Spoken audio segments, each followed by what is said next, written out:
Hi everyone, and thanks for coming along to the Safe Place Therapy channel. Today I'm talking a little bit about an emotional tool or emotional scale that we often use at Safe Place Therapy. My name's Stuart Cheverton, and I am one of the owners of Safe Place Therapy and also a mental health social worker. We have another video here already related to emotions and why they exist. But I wanted to kind of recap or kind of define emotions quickly before we move into the tool. So emotions exist for a reason, right? So if we go back to cave people times for a second, big scary monster comes out of the jungle, adrenaline rushes through our body, and that's a fear response, right? So we then choose to run from the monster and, hopefully survive, or we kill the monster and hopefully survive, and that's kind of a fear response. If we're in the supermarket and someone, steals something from our trolley, we run and chase them because that's unfair. That's what anger is about. So, yucky, shitty thing happens in life, or a good thing happens in life, our body responds or reacts with an emotion, and the emotion kind of prompts us. There's an action we need to do called an action tendency that we do to help us survive, communicate our needs, communicate what's missing, but then feel understood, have our needs met, and kind of address the problem, right? So that's why emotions exist. The real difficulty, though, is when people aren't really tuning into why their emotions are bubbling up, what's going on for them internally. There can be this really big swing from a 0, so no emotion and really kind of chilled out, to 10 out of 10, like freak out, yelling, screaming, etc., which we often hear about in a counselling room. So today's emotional scale, we often use it with individuals coming who might not have a lot of emotional literacy or understanding of emotions. They might be dealing with some big emotions like anger, that good old phrase, anger management, gets thrown out there a lot. It's actually more about building a better relationship with emotions, building some vocabulary with them, but also how to help clients regulate and build understanding of why they exist and how emotions can be helpful. That's the kind of process we need to start to develop together in session, but also more broadly out there in the community. Yeah. So individuals, it's really helpful, but also with couples, right? Where there is this real escalation happening, shouting, screaming, calling each other names, etc. I often say to my couples that if you're going into a discussion and trying to talk about your needs, but you're at a 10 out of 10, freaking out, really, really big, you're not going to get hurt. It's probably not going to turn out well. And you're probably going to leave that chat, that argument, that fight feeling much, much worse and more disconnected from your partner. Yeah. So we're trying to avoid those 10 out of 10, kind of horrible examples by using this tool, by noticing our different signs of these different numbers, and then hopefully regulating better, but also communicating and connecting better with our partner and just the people around us. Yeah. Okay. So our emotional scale, let's get to the basics. At the one end of the scale is 0. 0 is I'm calm, I'm chilled, I'm sweet. There's no kind of emotional bubbling, and I feel okay within myself. Yeah. Now, a 0 might be pretty impossible for some people, right? Because you're just used to stress, you're just used to some level of anxiety or bubbling that happens, right? That's okay. We're all different. So that's one extreme. The other extreme is 10 out of 10. And also a 10 out of 10 can also look different for different people. So, for instance, we might have a angry man who screams and shouts at the top of his lungs, breaks things, etc., like really, really big behaviors, loud, etc. A 10 out of 10 for someone else might actually look more like a shutdown.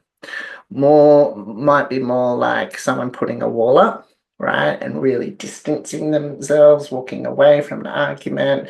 That might be levels of disdain or disgust in the other person, right? There's this distance, there's this pulling back, retreat that they do because there's a lot of emotions, there's a lot of big stuff going on, right? So it might look different externally, but internally there might be a lot of similar feelings going on. So that's our scale. It's really basic concept. And then I think it's important to understand what your scale looks like, but also what it feels like. Yeah. So 10 out of 10, really angry guy, angry person, screaming, shouting might be a 10 out of 10 for them. But for their partner or for someone else, it might be shut down, might be something else that they do that's really important to notice, but really important to slow down. We want to prevent those tens, right? That's the whole aim of this as a starting point. So then I'm really curious, okay, we've got our 0, we've got our 10. What does a 5 look like? Often a lot of people tell me that they jump from 0 to 10. I need to say that that's pretty impossible. Yeah.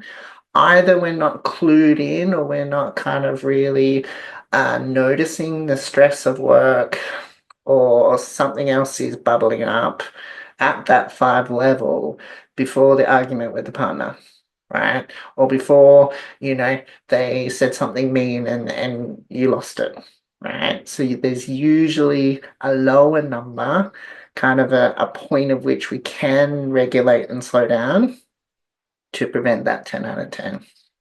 Yeah.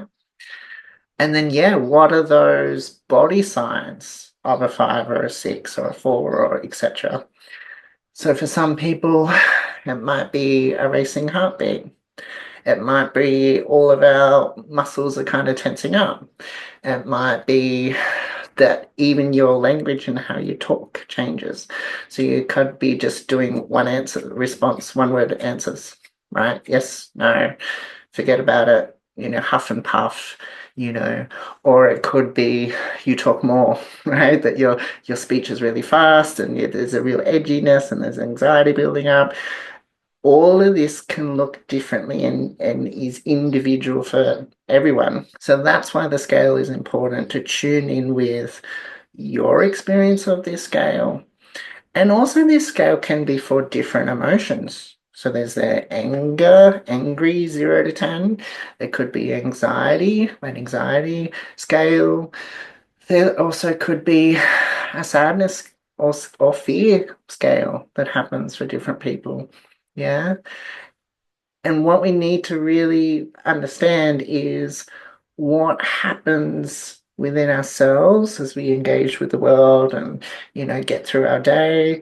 But also, if we are in a partnership, what does bubble up in that dynamic, in that dance between two people that needs to be explored, that might actually be getting in the way of communicating properly or getting our needs met.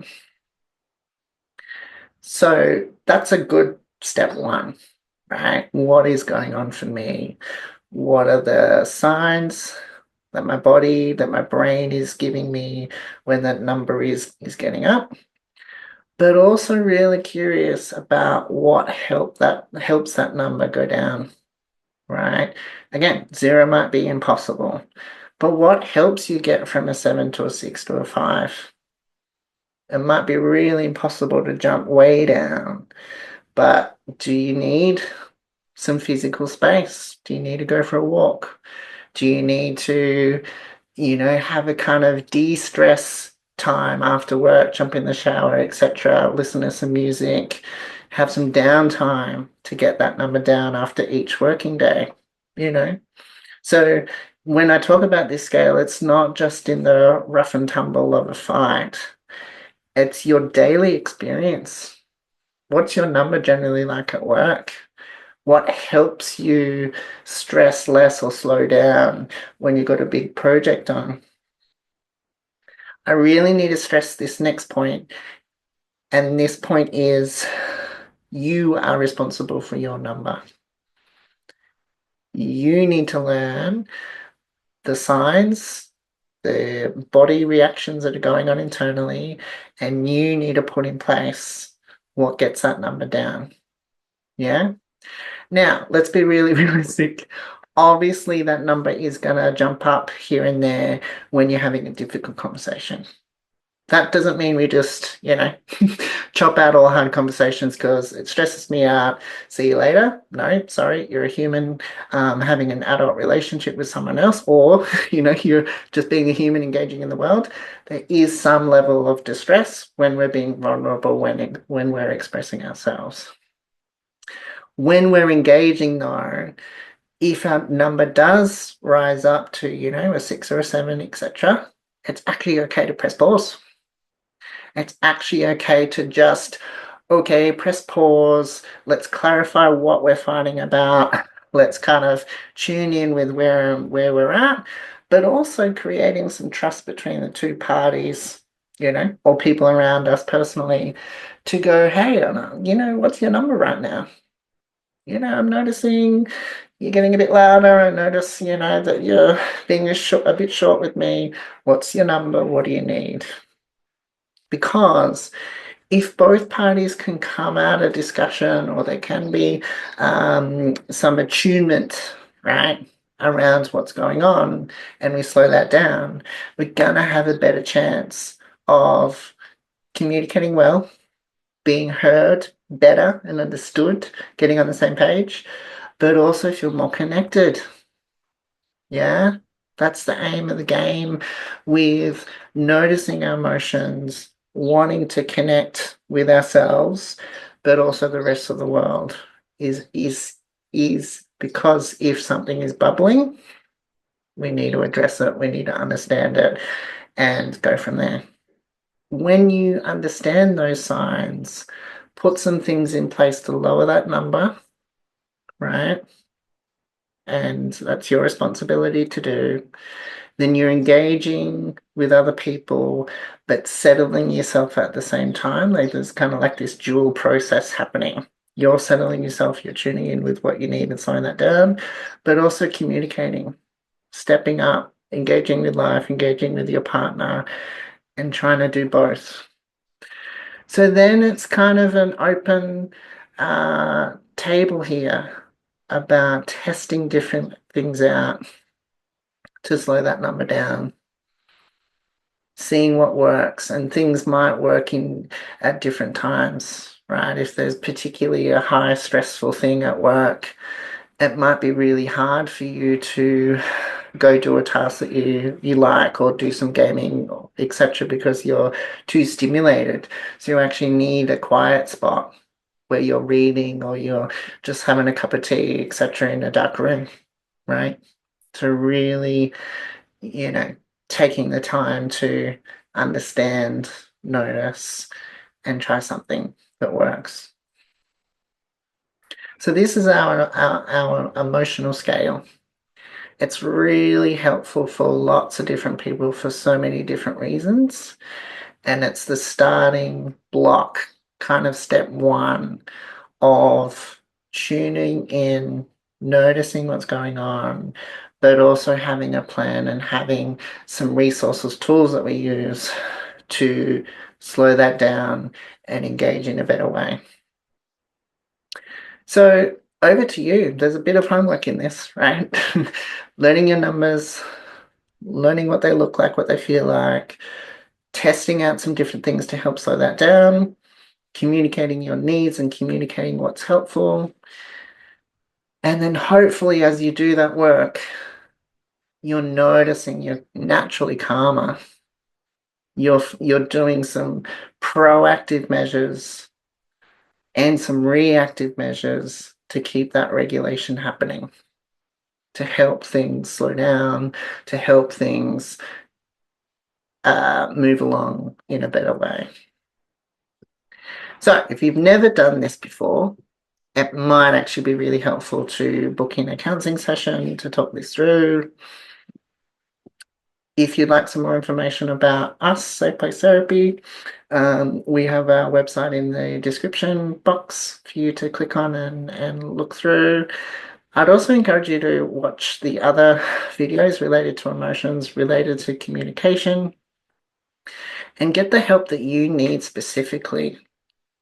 Everyone struggles with emotions here and there, but counseling is supposed to be very individualized, tailoring tools, tailoring things that help you specifically, and then getting that support to work through it, to develop something, a plan, right? An action plan that helps you out in a better way. Thank you for listening, and please take care. Bye for now.